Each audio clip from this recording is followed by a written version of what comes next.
One of the most brutal forms of the crisis of capitalism in Canada today is the housing crisis. In basically every city across the country, the cost of homes and rent is soaring.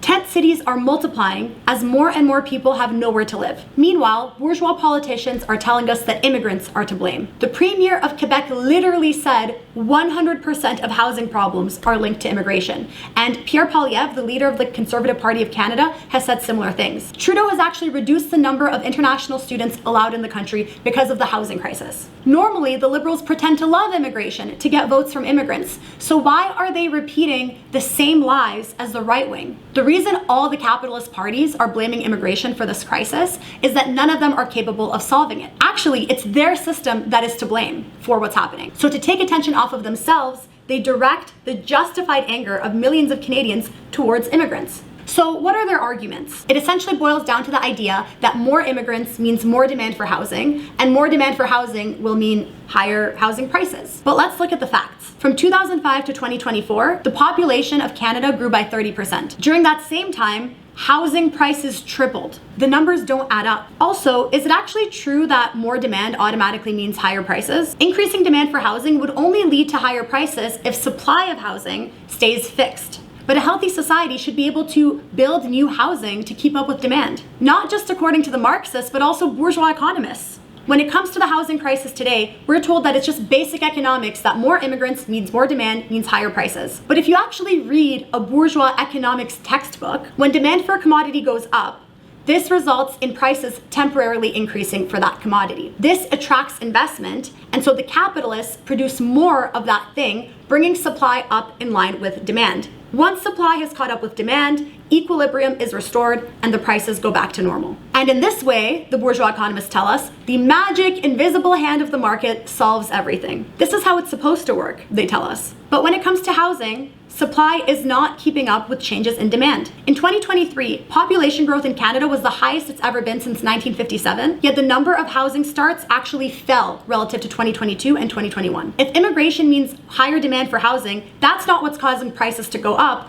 but the inability of supply to keep up with demand. The inability of the market to just regulate itself. So how do we fix this? A lot of bourgeois commentators propose policies to encourage developers to build more housing. Changes to zoning rules, tax reductions. But we have seen in practice that these measures do nothing. According to the CMHS, there are currently 2.2 million housing units planned to be built by 2030. But to restore affordability, we would need to build 3.5 million housing units in addition to that. So more than double. And the cost of such a massive building project would be over $1 trillion. To try to close this massive gap, Trudeau has put aside a few $billion to build a few hundred housing units. The government is also trying to encourage developers to build more housing units themselves. So they have a program where they give developers low-interest loans to build affordable rental units. So far, this program has cost the government over $17 billion and built only 46,000 affordable units. Also, the Globe and Mail investigated this program and found that half of those units are not actually affordable. The Globe and Mail also interviewed some developers to ask them about this, and one of them literally said, it is not profitable to build homes with the aim of renting them out cheap. So basically, the market is incapable of regulating itself, and any measures that the government has taken with taxpayer dollars to address the housing shortage has just been a gift to the capitalists, just another government handout to further enrich themselves. No amount of government money is going to make them do something that goes against their interests. It's more profitable for the capitalists to keep the housing supply small, so they can sell houses for more and keep rents high. Now, the problem actually goes even deeper than this.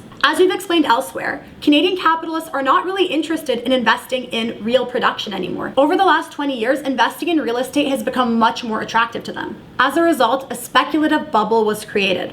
Investors bought houses knowing they would increase in value. This led to other investors buying, which increased demand, and that drove up the price even more, which in turn confirmed the value of investment. This cycle just repeats and repeats and repeats. As of 2020, residential investment made up almost 40% of gross fixed capital formation in Canada, which makes it the highest rate in the OECD. Today, large parts of the economy depend on the real estate sector, including construction, finance, insurance. In the process of buying and selling properties and making skyrocketing profits, very little real new values are actually being created. From 2004 onward, activity in the real estate sector has exploded, but the general pattern of actual housing construction has been on a decline. It peaked in 2004 and then didn't reach that peak again until 2021. Also, this industry is not fueled by people buying homes to live in them. It is fueled by investors buying up all these properties so they can resell them or rent them out at crazy prices. Across Canada, investors account for 20% of home buyers.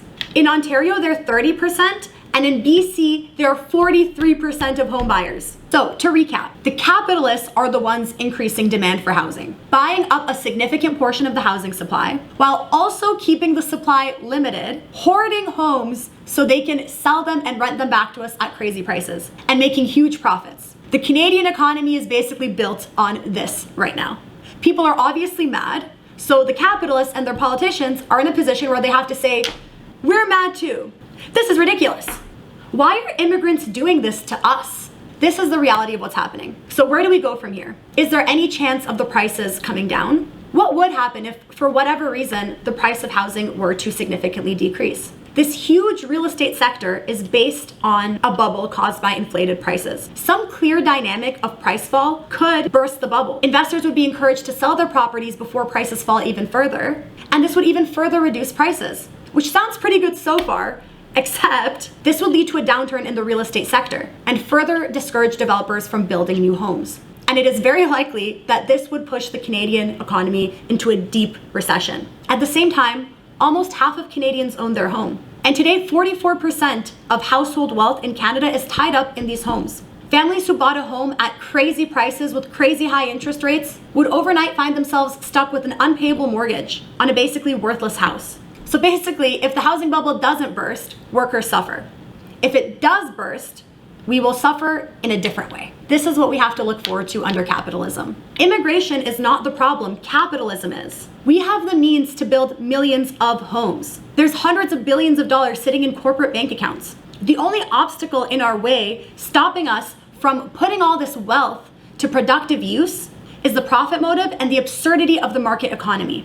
To solve the housing crisis, we need to seize the wealth and property of the big landowners, the big landlords, the property developers, the banks, to finance a massive housing construction program. And all those homes purchased by speculators sitting empty should be seized and given to homeless people. The money seized from the bankers should also be used to provide a generous universal pension plan, so that no one has to depend on the value of their house for a decent retirement. Ultimately, the housing crisis is a feature of the capitalist system, which must be overthrown if we are to live well.